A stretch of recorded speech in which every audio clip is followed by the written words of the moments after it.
नमस्कार, मैं दीपक शर्मा और मेरे YouTube मंच पर आपका स्वागत है। दोस्तों, आज की वीडियो की शुरुआत मैं एक राज की बात से करना चाहता हूँ।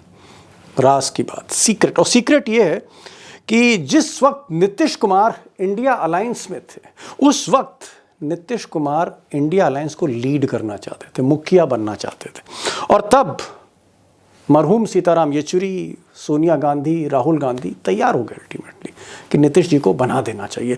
और कुछ दिन के बाद अखिलेश यादव, उद्धव ठाकरे, शरद पवार, हेमंत सोरेन, स्टालिन, लालू यादव ऑफ कोर्स, ये सब भी तैयार हो गए कि नीतीश जी को बना दिया जाए। लेकिन तब एक लीडर ने टांग अड़ा दी। जी हाँ, एक लीडर ने टांग अड़ा दी और वो लीडर थी ये ममता बनर्जी, ममता दीदी। ममता दीदी ने कहा कि नहीं, नीतीश कुमार को नहीं बनने दूंगी। और ultimately Nitish Kumar India alliance के कोऑर्डिनेटर नहीं बन पाए। उन्होंने इंडिया अलायंस छोड़ दी और एक गहरा धक्का समूचे विपक्ष को लगा।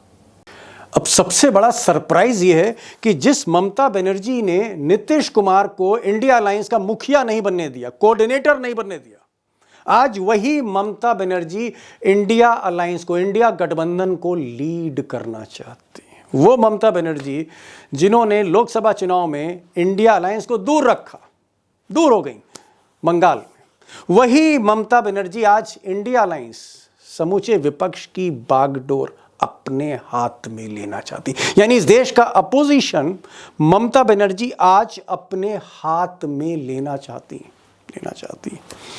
और ये बात मैं नहीं कह रहा, ये बात ममता बनर्जी खुद कह रही हैं। और ना सिर्फ वो कह रही हैं, उनके पार्टी के एमपीज, उनके पार्टी के लीडर्स हर मंच पर ये कह रहे हैं कि ममता बनर्जी को इंडिया अलायंस का मुखिया बनाया जाए। श्री शरद पवार जी ने भी कहा है कि ममता बनर्जी को इंडिया गठबंधन का अध्यक्ष बनाना चाहिए। बदलाव की आवश्यकता है। ममता बनर्जी अकेली एक ऐसी नेता हैं जिन्होंने कि बार बार मोदी जी और भारतीय जनता पार्टी के प्रयासों को विफल किया है। Top leaders of the India Alliance have now called on Bengal Chief Minister Ms. Mamta Banerjee to take on a leadership role within the India Alliance. अब दोस्तों, हैरत की बात है कि ये जो बात है ममता बनर्जी को इंडिया अलायंस का मुखिया बनाने की, ये बात सिर्फ तृणमूल पार्टी तक सीमित नहीं है, ममता बनर्जी की पार्टी तक सीमित नहीं है। शरद पवार भी चाहते हैं कि ममता दीदी को आगे कर दिया जाए, इंडिया अलायंस सौंप दी जाए उनको। और समाजवादी पार्टी के जो लीडर हैं राम गोपाल यादव, प्रोफेसर साहब, वो भी चाहते हैं कि अगर ममता जी चाह रही हैं तो बना दिया जाए। नहीं, राहुल गांधी तो अब भी इंडिया गठबंधन के नेता नहीं। राजनीति में कोई साधु संत तो बन के आते नहीं। अब दोस्तों, सबसे बड़ा सवाल, द बिग क्वेश्चन ये है कि ममता बनर्जी के पीछे आखिर ऐसी कौन सी ताकत है, कौन है ममता बनर्जी के पीछे जो चाहता है कि समूचा विपक्ष दीदी के हाथ में सौंप दिया जाए, ममता बनर्जी को सौंप दिया जाए। ऐसा तो नहीं है कि मोदी चाहते हैं कि ममता बनर्जी को इंडिया अलायंस दे दी जाए, या फिर मोदी का कोई दोस्त चाहता है कि ममता को सारा विपक्ष उनके हाथ में दे दिया जाए। और दोस्तों, इससे भी बड़ा सवाल यह है कि ममता बनर्जी को आगे करके इंडिया अलायंस में क्या कहीं ना कहीं राहुल गांधी को किनारे करने की कोशिश है? वो राहुल गांधी जो पिछले कई दिनों से संसद में गौतम अडानी ग्रुप के खिलाफ प्रदर्शन कर रहे हैं, प्रोटेस्ट कर रहे हैं, अडानी के गिरफ्तारी की मांग कर रहे हैं, जो उनके खिलाफ सबूत पेश किए गए हैं अमेरिकी अदालत में रिश्वत के। क्या राहुल गांधी जिस तरह से प्रोटेस्ट कर रहे हैं अगेंस्ट अडानी, क्या उनकी आवाज़ को दबाने की ये साजिश है? और ये बात मैं इसलिए कह रहा हूं क्योंकि जब राहुल गांधी ने तृणमूल पार्टी से सपोर्ट मांगा तो ममता बनर्जी की तरफ से ना कह दिया कि हम अडानी के मैटर पे सपोर्ट नहीं करेंगे, हम समर्थन नहीं देंगे। बाकी मुद्दों पे दे सकते हैं, अडानी पर हम समर्थन संसद में नहीं देंगे। और उधर राम गोपाल यादव, प्रोफेसर साहब ने कहा कि भाई संभल का मुद्दा बड़ा है, हम तो संभल का मुद्दा उठाएंगे, अडानी से बड़ा संभल का मुद्दा, ये उन्होंने कह दिया। कोई ना कोई बहाना तो करना ही था। और शरद पवार, उनकी जो पार्टी है NCP-SP, उनकी बेटी जो लीड करती हैं सुप्रिया सुले, उन्होंने तो कहा कि साहब हम राहुल गांधी के साथ वैसे खड़े हैं लेकिन अडानी के मुद्दे पर नहीं खड़े। तो शरद पवार की पार्टी भी पीछे हट गई। और अब जो बहुत ही नेचुरल सा सवाल है, क्वेश्चन है, वो ये कि क्या अडानी साहब, Gautam Adani, one of the richest people in the world, क्या गौतम अडानी सरकार को अपने पक्ष में करने के बाद, अपनी जेब में रखने के बाद, ऐसा लोग कहते हैं, राहुल गांधी कहते हैं, कि सरकार के या मोदी जी के दोस्त अडानी जी सरकार को अपने साथ लेने के बाद अब क्या विपक्ष को भी अपनी जेब में रखना चाहते हैं? यानी अडानी साहब की एक जेब में सत्ता और दूसरे जेब में उनके विपक्ष, क्या ऐसा है? अडानी अब विपक्ष भी अपने साथ करना चाहते हैं, सत्ता पक्ष के साथ। सरकार भी मेरा, विपक्ष भी मेरा, गवर्नमेंट भी मेरी, अपोजिशन भी मेरी, सारी संसद अब अडानी की होगी क्या? ऐसा कुछ है, इसलिए ममता बनर्जी को आगे किया गया है। और ओरिजिनल क्वेश्चन, ओरिजिनल सवाल, ममता बनर्जी के पीछे असली ताकत कौन है? अब 3 लोगों को आज मैंने बनाया। हेमंत अत्री साहब को भी मैंने बुलाया है क्योंकि कांग्रेस को भीतर से जानते हैं, ममता बनर्जी की पार्टी भी कवर करते हैं, तृणमूल कांग्रेस भी कवर करते हैं, इंडिया अलायंस भी कवर करते हैं, सीनियर जर्नलिस्ट हैं, दैनिक भास्कर के एक्स पॉलिटिकल एडिटर रहे। अत्री साहब को मैंने बुलाया, वो कुछ खुलासे करेंगे, उनसे पूछूंगा मैं। कलकत्ता से मैंने, कोलकाता से प्रसून आचार्य जी को बुलाया। कई बरस वो वेस्ट बंगाल के लीडिंग न्यूज़पेपर्स में वो पॉलिटिकल एडिटर रहे, रिपोर्टर रहे। ममता बनर्जी को 30-35 बरसों से जानते हैं। मैंने उनसे पूछा कि भाई दादा बताइए कि क्या अडानी और ममता वाकई एक मंच पर हैं? सुनिएगा वो क्या कह रहे हैं। और मैंने उमाकांत लखेड़ा जी से पूछा कि क्या विपक्ष को जेब में रखने की कोशिश है, नई कोशिश है या नई साजिश है? मेरा पहला सवाल जाहिर तौर पे हेमंत अत्री जी से रहेगा। अत्री साहब, जो पहला सवाल है बड़ा स्ट्रेट क्वेश्चन है कि ममता बनर्जी को जो कहना था वो उन्होंने कह दिया कि भाई मौका मिला तो हम इंडिया अलायंस को लीड करेंगे, यानी राहुल गांधी नहीं, अब मुझे लीड करने दीजिए। ये उन्होंने एक संभावना व्यक्त की और हमने देखा कि जैसे ही उन्होंने कहा, शरद पवार ने हामी भर दी और प्रोफेसर राम गोपाल भी जो है उन्होंने भी कहा भाई स्वागत करते हैं। तो ये जो ममता बनर्जी अचानक हम देख रहे हैं कि अचानक उनको लगा कि नहीं साहब इंडिया अलायंस को हमें लीड करना चाहिए, इसके पीछे है कौन?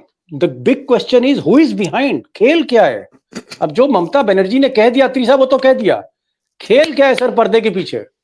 दीपक जी, बहुत ही वाजिब सवाल पूछा आपने। और इस खेल के पीछे सीधे सीधे जो इस देश के सेठ जी हैं, गौतम अडानी साहब, गौतम अडानी साहब का खेल है ये सारा।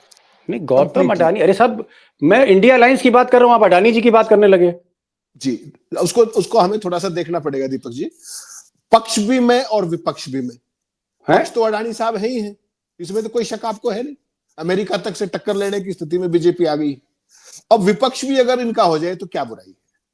और ये आपके लिए हैरानी होगी, मेरे लिए हैरानी नहीं है। पिछले 4 दिन से जब मैं संसद देख रहा था, ये गजब देखिए आप कि जैसे ही जब राहुल गांधी ने अडानी वाला मसला शुरू किया तो सबसे पहले साइडलाइन कौन हुआ?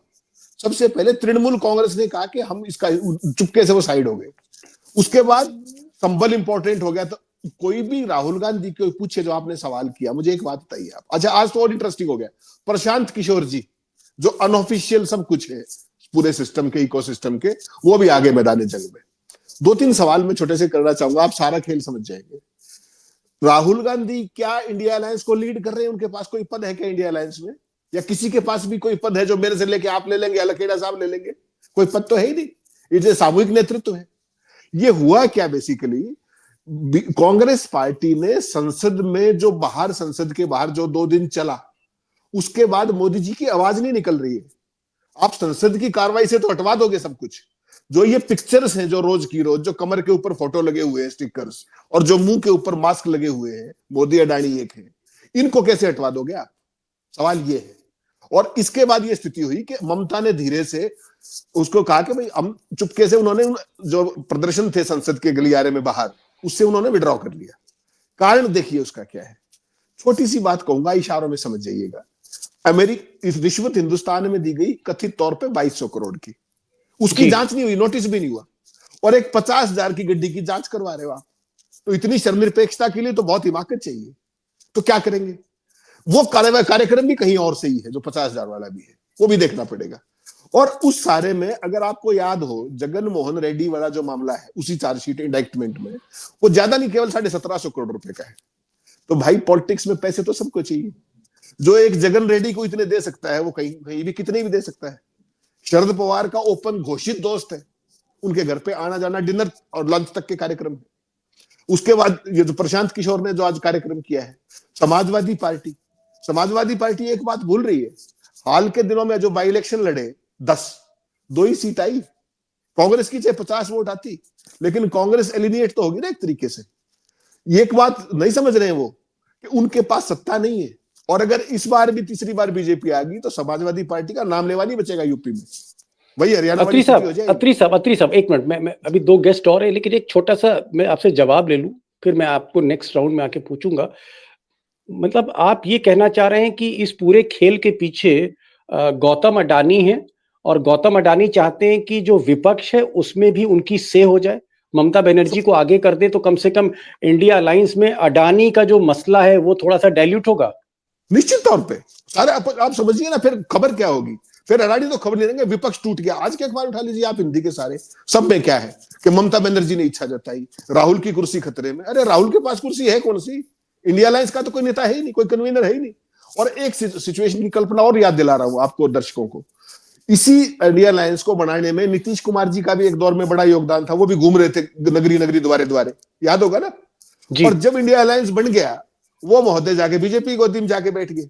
अब कल्पना कीजिए, लोकसभा चुनाव से पहले अगर वो इसके होते कन्वीनर और वो बीजेपी गोदी में चले जाते, इंडिया अलायंस का क्या हाल होता। ओके, तो बहुत समझदारी की बात थी। अत्री साहब, आ रहा हूं आपके पास, मैं आ रहा हूं। आपने एक बहुत बड़ा सवाल खड़ा कर दिया। आपने कहा कि ये जो ममता बनर्जी इंडिया अलायंस की लगाम अपने हाथ में लेना चाहती हैं, दरअसल ये लगाम कोई और पीछे से देना चाहता है उनको, ये आपने कहा, इशारा आपने गौतम अडानी की तरफ किया। मैं आऊंगा आपके पास, मैं लखेड़ा साहब के पास जा रहा हूं, और फिर मैं प्रसून आचार्य जी के पास आ रहा हूं, जो हमारे साथ कलकत्ता से जुड़े हैं और ममता बनर्जी और बंगाल पर बड़ी गहरी पैठ रखते हैं। एक छोटा सा जवाब मैं लखेड़ा साहब से पहले ले लूं। लखेड़ा साहब, ये जो अभी अत्री साहब ने किया, अत्री साहब ने तो स्ट्रेट कह दिया, सीधे कह दिया कि भाई हमको तो ऐसा लगता है कि ममता बनर्जी, जिन्होंने अडानी के मुद्दे पर पांव खींच लिए थे, 2 दिन बाद वो अडानी की ही एजेंडा को आगे बढ़ा रही हैं। कहीं ना कहीं अत्री साहब को संदेह है कि ममता बनर्जी को इंडिया अलायंस का नेता बनाने के लिए अडानी के इंटरेस्ट है। वो चाहते हैं कि राहुल गांधी थोड़ा सा साइडलाइन हो और पूरा विपक्ष ममता बनर्जी के हाथ में आ जाए। देखिए, सबसे पहले तो बात ये है कि जो कोलिशन पॉलिटिक्स होती है, चाहे वो भारत की हो या लंदन की हो, कोलिशन पॉलिटिक्स में इस तरह के किसको नेता बनना चाहिए, किसको नहीं बनना चाहिए, कौन, ये पब्लिकली अनाउंसमेंट नहीं होना चाहिए। ये ड्राइंग रूम में बैठ के, डिनर पे बैठ के, लंच में बैठ के ये गुफ्तगू होती है। तो ये बड़ा डिस्ट्रक्टिव है। जिसने भी बयान दिया है, अगर ममता बनर्जी इस तरह की बयान दे रही हैं तो वो एक डिस्ट्रक्शन है, वो अपोजिशन को खत्म करने की एक पहल है। और अगर शरद पवार साहब ने उसमें कड़ची घुमाई है और तो वो ज्यादा डिस्ट्रक्शन, तड़का लगाया है। और देखिए, ये बात कोई भी भारत में संसद और संसद के बाहर ये चीज छिपती नहीं आजकल कि कौन किधर खड़ा है। और ममता बनर्जी बहुत टची हैं अडानी के मामले में। शरद पवार साहब तो बहुत टची इसलिए हैं कि शरद पवार साहब को, मेरे जो जानकारी है कि बहुत उन्होंने उनकी पार्टी को फंडिंग की है, प्राइवेट फंडिंग भी की है, वैसे भी की है गौतम अडानी। इसलिए और गौतम अडानी भी डायरेक्टली इनडायरेक्टली ममता बनर्जी को मदद करते हैं। और वो इसलिए मदद करते हैं कि वहां पर चूंकि लेफ्ट पार्टी को खत्म करना है, लेफ्ट पार्टी जब सेंटर की पॉलिटिक्स करती हैं, स्टेट में तो वो कांग्रेस से लड़ती हैं, बंगाल में तो लड़ रही है कांग्रेस से, और सॉरी केरला में तो कांग्रेस से लड़ रही है लेफ्ट पार्टीज, लेकिन बंगाल में थोड़ा सा ममता बनर्जी की जो एटीट्यूड है, अप्रोच है, उसको लेकर के लेफ्ट पार्टीज कांग्रेस मिलकर के अपनी दुकान चलाते हैं। वो दुकान खत्म हो गई, फेल हो गई, वो बात अलग इश्यू है। लेकिन सवाल ये है कि अपोजिशन पार्टीज को अगर कोई पूंजीपति, किसी पूंजीपति के इर्द गिर्द घूम करके आप विपक्ष की एकता की बात करेंगे, तो इससे बड़ा पाखंड और झूठ कुछ हो नहीं सकता है। और आप जो है संसद के भीतर जो व्यवहार है, इतना बड़ा इश्यू है कि एक भ्रष्टाचारी पूंजीपति है, वो देश के अमेरिका में वो चंदा ले रहा है, वहां मूर्ख बना रहा है पब्लिक को, और उस पैसे से वो भ्रष्टाचार और भारत की राजनीतिक व्यवस्था को, संसदीय व्यवस्था को खरीदने की कोशिश कर रहा है। तो ऐसे पूंजीपति के खिलाफ अगर कोई इश्यू उठता है पार्लियामेंट में, तो अगर जो राजनीतिक पार्टियां, उनको दुकान बंद कर देनी चाहिए। बहुत खूबसूरती से आपने समझाया, बहुत सहजता के साथ समझाया। आपने कहा है कि ममता बनर्जी को अगर इच्छा थी, ये सही बात है कि वो इंडिया अलायंस की संस्थापक हैं, उनको अगर इच्छा थी तो वो सोनिया गांधी को फ़ोन करती, राहुल गांधी से बात करती। ये बातें बंद कमरे में होती हैं, गैर ज़िम्मेदाराना तरीके से पब्लिक में नहीं बोला जाता है कि हमें लीड करने दीजिए। ये बातें रणनीति की हैं, जो कमरे के भीतर होनी चाहिए। ये एक गैर ज़िम्मेदाराना है। दूसरी बात जो आपने कही वो और भी ज़्यादा इम्पोर्टेंट है कि एक पूंजीपति जिसके खिलाफ भ्रष्टाचार के आरोप हैं, अमेरिकी अदालत में जिसके खिलाफ तमाम आरोप और सबूत रखे गए हैं, वो आज की तारीख में भारत की संसदीय व्यवस्था को खरीदने की कोशिश कर रहा है, ये आप कह रहे हैं। और ऐसी आवाज के खिलाफ खड़ा होना चाहिए ममता बनर्जी को। अब चलिए क्या रिश्ते हैं, दोनों पैनलिस्ट ने कहा है कि भाई अडानी और ममता बनर्जी के रिश्ते अच्छे हैं। मुझे लगता है कि कलकत्ता से जो प्रसून आचार्य साहब जुड़े हैं, 30-35 बरसों से बंगाल की राजनीति को प्रसून जी कवर कर रहे हैं। और हमारा सौभाग्य है कि आप हिंदी भी बोल लेते हैं दादा, तो इससे अच्छी क्या बात हो सकती है। ये बताइए कि अडानी और ये दीदी, अडानी और दीदी, गौतम भाई और दीदी, क्या वाकई रिश्ते हैं, इनमें कुछ इंटरेस्ट है? आपको ऐसा लगता है? क्योंकि आप ही बता पाएंगे साहब। ममता बनर्जी अभी बहुत क्राइसिस में है, दो तरफा क्राइसिस है। उसका घर का अंदर एकदम घमासान लड़ाई चल रहा है अभिषेक बनर्जी वर्सेस ममता बनर्जी का। ओके। अभी इधर अफवाह भी नहीं है, सही है। बंगाल में एक नया पॉलिटिकल पार्टी लॉन्च होने जा रहा है 26 जनवरी perhaps the date, backed by BJP. और इसको झंडा शायद अभिषेक बनर्जी का हाथ में होगा। यहाँ कहा जा रहा है अजीत पवार आप बड़ी बात कह रहे हैं। आपने तो भाई पूरी खबर ही पलट दी। आप कह रहे हैं कि ममता बनर्जी का भतीजा अजीत पवार, माफ कीजिएगा, अभिषेक बनर्जी, अभिषेक बनर्जी को टू स्कीम, इसको अजीत पवार टू स्कीम। एक मिनट, अजीत पवार बनाना दादा कह रहे हैं कि ममता बनर्जी क्राइसिस में है और क्राइसिस में उनको कहीं ना कहीं मदद की दरकार है, थोड़ा सा सॉफ्ट कॉर्नर चाहती हैं बीजेपी से, इसीलिए हो सकता है ये बयान दे दिया हो। क्योंकि उनका जो भतीजा है अभिषेक बनर्जी वो नाराज चल रहा है, बीजेपी उनके भतीजे को हवा दे रही है। और जिस तरह से शरद पवार की पार्टी तोड़ी थी, शरद पवार के भतीजे को तोड़ा था, अब ममता बनर्जी के भतीजे को तोड़ा जा सकता है। ठीक है दादा, ये ब्रेकिंग न्यूज आपने दी हम लोगों के लिए कि ममता बनर्जी की पार्टी भी टूट सकती है। लेकिन ये बताइए, क्या अडानी को बचाने के लिए अडानी से हेल्प मांग रही हैं कि भाई आप हमारी मदद करिए, मोदी से बचाइए? और क्या अडानी और ममता बनर्जी के नजदीकियां हैं? मैं एक स्ट्रेट क्वेश्चन, क्या अडानी और ममता बनर्जी के बीच में रिश्ते ठीक ठाक है? ना, मोटा मोटी ठीक ही है। क्योंकि अडानी का अब बांग्लादेश में जो पावर सप्लाई हो रहा है गोड्डा एसीजेड से, झारखंड वाला, अभी जिसका दाम लेके बांग्लादेश यूनिस गवर्नमेंट और अदानी को झमेला चल रहा है, उसका जो लाइन गया है इलेक्ट्रिकल लाइन, वो बंगाल के ऊपर से ही जा चुके हैं। और इसके बहुत विरोध हुआ था हाई टेंशन लाइन के लिए मुर्शिदाबाद मुस्लिम मेजोरिटी डिस्ट्रिक्ट में। लेकिन ममता बनर्जी सब जो है ऑब्स्टेकल हटा के वो लाइन थ्रू कर दिया। अभी बांग्लादेश में पावर जा रहा है, लेकिन कोयला जो आ रहा है अदानी का ऑस्ट्रेलिया से, पहले कोयला एसीजेड का यही मतलब था कोयला आएगा बाहर से, लेकिन ऑस्ट्रेलिया से कोयला जो आ रहा है वो उड़ीसा का धमाजी पोर्ट से उतरते हुए फिर जा रहा है गोड्डा में। उसका कॉस्टिंग इतना बढ़ रहा है।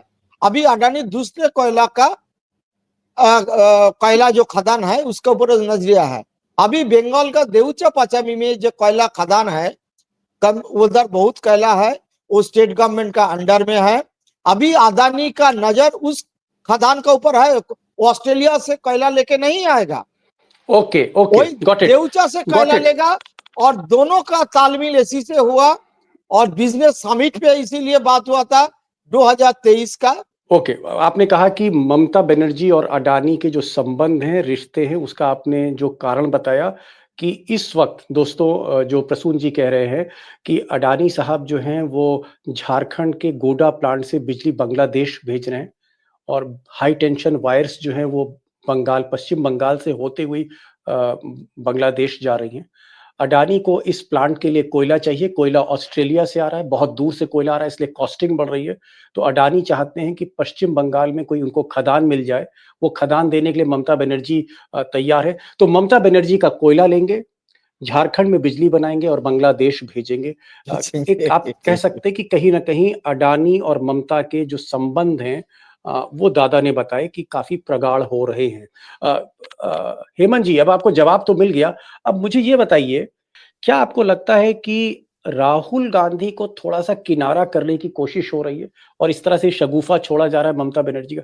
क्या इसका मोटिव क्या है? राहुल गांधी को थोड़ा साइडलाइन करें क्योंकि अडानी साहब बहुत असहज हैं राहुल गांधी से? नहीं, उसकी उसकी आवाज को कमजोर करने, विपक्ष की आवाज को बटी हुई दिखाने का, कमजोर करने का। और देखिए कि राहुल गांधी फिर फेल हो गए, वो उनका इंडिया अलायंस फिर बिखर रहा है। आज की भी अखबार उठाएंगे आप तो उसमें सारों में फ्रंट पेज की लीड यही है, बाकी कुछ नहीं। अखबारों के अंदर फ्रंट पेज भी यही था। आज एक छोटी सी 2 लाइन की बात को सबने लीड छापा है। तो उसके पीछे मंशा वही है, हेडलाइन मैनेजमेंट की। राहुल गांधी तो 28 तारीख को वो कर्नाटका के अंदर बेलगांव में बहुत बड़ी, 26 तारीख को क्या बोलते हैं, कांग्रेस वर्किंग कमेटी की मीटिंग होने वाली है और 27 तारीख से वो ईवीएम का बहुत बड़ा आंदोलन लॉन्च करने वाले हैं। वहां पे घोषणा हो जाएगी उसकी, बेलगांव में, कर्नाटका के अंदर। सीडब्ल्यूसी की मीटिंग बेलगांव में होने का मतलब समझ लीजिए आपके, दिल्ली से बाहर। तो ये सारी चीज बेसिकली क्या है कि जो अडानी एंड गैंग है, तत्काल राहत चाहता है वो, क्योंकि 2 दिन से भदपिट रही है। कल मंडे फिर है, कल से फिर पार्लियामेंट में वही सब सीन क्रिएट होगा। उस सीन से बचने के लिए, डिस्ट्रैक्शन करने के लिए, आपने देखा परसों भी 50,000 की एक गड्डी 2200 करोड़ पे भारी पड़ी, क्योंकि सत्ता संचालन उनके पास है, अब सदन का संचालन उनके पास है। तो अब ये नया ले आए, कल 2 दिन इसको चलाएंगे। राहुल गांधी कमजोर पड़ गए, राहुल गांधी इकलौते, इंडिया अलायंस में दरार, ये सब मैनेज हो जाएगा। मंगलवार बुधवार तक कुछ और ले आएंगे। Deepak ji, between the lines देखिए, जो सामने है उसको मत देखिए। बिटवीन दी लाइंस क्या है? बिटवीन दी लाइंस ये है कि तुम्हें कोई और नहीं, हमें कोई ठौर नहीं, मिलके चलो। राहुल गांधी साइडलाइन होना चाहिए, कांग्रेस साइडलाइन होना चाहिए। और ममता बनर्जी एक बात भूल रही है, इसी तरह की नासमझी पटनायक ने की थी, उड़ीसा में कहां है वो? इस तरह की नासमझी जगन मोहन रेड्डी ने की थी 10 साल तक, लगातार सपोर्ट देते थे, बिना मांगे भी देते थे। वो कहां है? अगर कहीं बंगाल में ये मैसेज चला गया कि ममता बनर्जी और अडानी के हाथ मिले हुए, इसके पॉलिटिकल फॉलोआउट्स क्या होंगे, उसका भी ममता बनर्जी को ध्यान रखना चाहिए। ममता बनर्जी वहां जीत के आती है एंटी बीजेपी, एंटी मोदी के उसमें। और अगर ये मैसेज जाएगा कि अभिषेक को बचाने के लिए वो अडानी के हाथों में खेल रही है, तो उनकी अपनी सियासत खतरे में पड़ जाएगी। इसको मत भूलिए आप। Okay, big point. मैं प्रसून जी से पूछूंगा ये। लखेड़ा साहब, अल्टीमेटली जो पिक्चर आ रही है, कि मैं अब आखिरी 2 सवाल बचेंगे आपसे और एक प्रसून जी से। क्या अल्टीमेट जो पिक्चर इमर्ज हो रही है, उसमें आपको लगता है कि ममता बनर्जी जो इस तरह की बातें कर रही है कि हमको इंडिया अलायंस दे दो, और शरद पवार कह रहे हैं कि इनको देना चाहिए, राम गोपाल कह रहे हैं कि हाँ भाई ममता बनर्जी को लीड करना चाहिए, क्या आपको लगता है कि अडानी का ही ये एक गेम प्लान है? आपको, मतलब आप क्या सोच रहे हैं? आपका इंटरप्रिटेशन क्या है, फाइनल इंटरप्रिटेशन?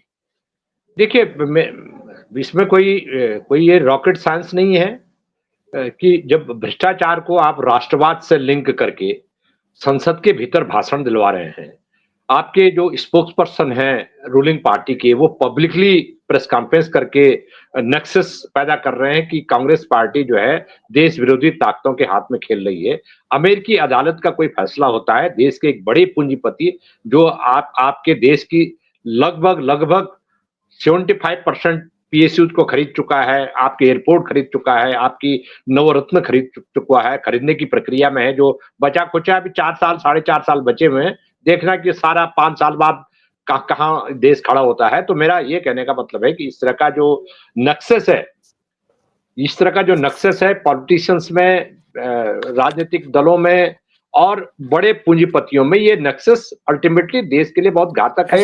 ऐसा सीनियर जर्नलिस्ट आप क्या कहेंगे? एक लाइन में, अगर एक लाइन में आपसे पूछूं, क्या ममता बनर्जी को ये जो अडानी का ट्रैप है इसको अवॉइड करना चाहिए, जो अत्री साहब कह रहे हैं, ये खतरनाक? नहीं, उससे ये ऑफ कोर्स ये उसके लिए घातक साबित होगा। ममता बनर्जी जो एक फायर ब्रांड लीडर थी, अगर वो इस तरह से एक पूंजीपति को प्रोटेक्ट करने में पार्लियामेंट के भीतर अपने एमपीज को कहेंगी कि आप जो इसमें प्रोटेस्ट में शामिल मत होइए, अगर वो इस तरह का वो चीजें रोल प्ले करेंगी, तो ये उनकी अपनी राजनीति खत्म हो जाएगी। क्योंकि ये अडानी जो है आज क्या कर रहे हैं, देश में जो बेरोजगारी है, देश में तमाम तरह के जो आर्थिक जिसको कहते हैं कि क्रम्बल हो रहा है, डाउन हो रहा है, जो हमारा अर्थनीति जो डाउन हो रही है, आर्थिक स्थिति जो डाउन हो रही है, उसके लिए अडानी जिम्मेदार है। और अडानी जो हमारे रोजगार को निगल रहा है, ये जो बड़े पूंजीपति है, इनका कर्जा माफ हो रहा है, ऐसे लोगों के साथ अगर ममता बनर्जी जो अपनी गरीब समर्थक छवि के लिए जानी जाती है, तो फिर तो तबाही है देश में। और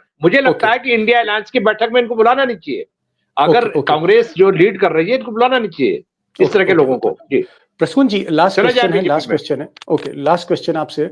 आप ममता बनर्जी पर पिछले 35 वर्षों से आप उनको कवर कर रहे हैं, आपने उनका राइज देखा है ममता बनर्जी का, समझते आप, हम सबसे ज्यादा बेहतर समझते हैं। हेमंत अत्री ने कहा कि ममता बनर्जी प्रिंसिपली बीजेपी के खिलाफ लड़ती हैं, मोदी के खिलाफ बंगाल में लड़ती हैं, और मोदी के मुखालफत वाले वोट उनको मिलते हैं और वो जीतती चली आई।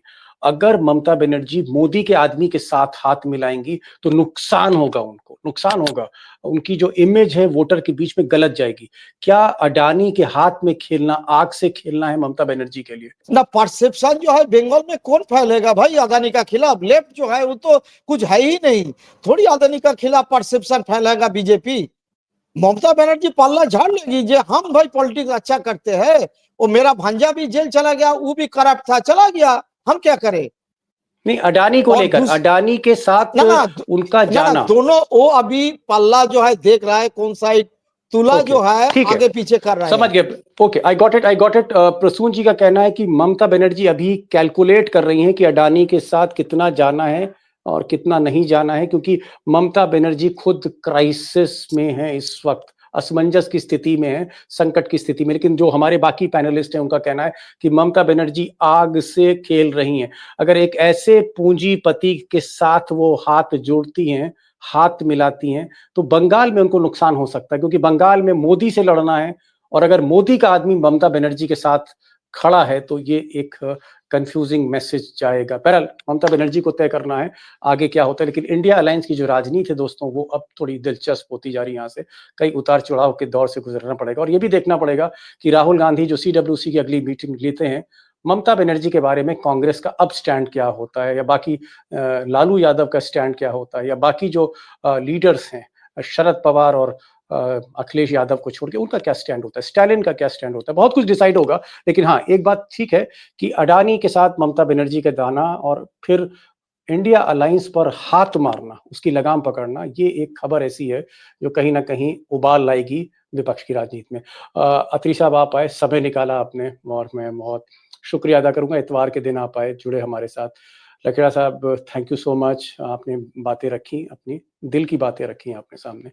और प्रसून जी, आपने थोड़ा थोड़ा ममता बनर्जी जैसा ही बोला, लेकिन हाँ, आपने इतना जरूर बोला, 2 ब्रेकिंग न्यूज आपने दी कि भतीजे से डरी हुई हैं ममता बनर्जी, क्राइसिस में है। और अक्सर दादा क्या होता है, क्राइसिस में दिमाग काम नहीं करता, होता है ऐसा। बहरहाल, thank you so much for joining this program, thank you so much for coming to this show.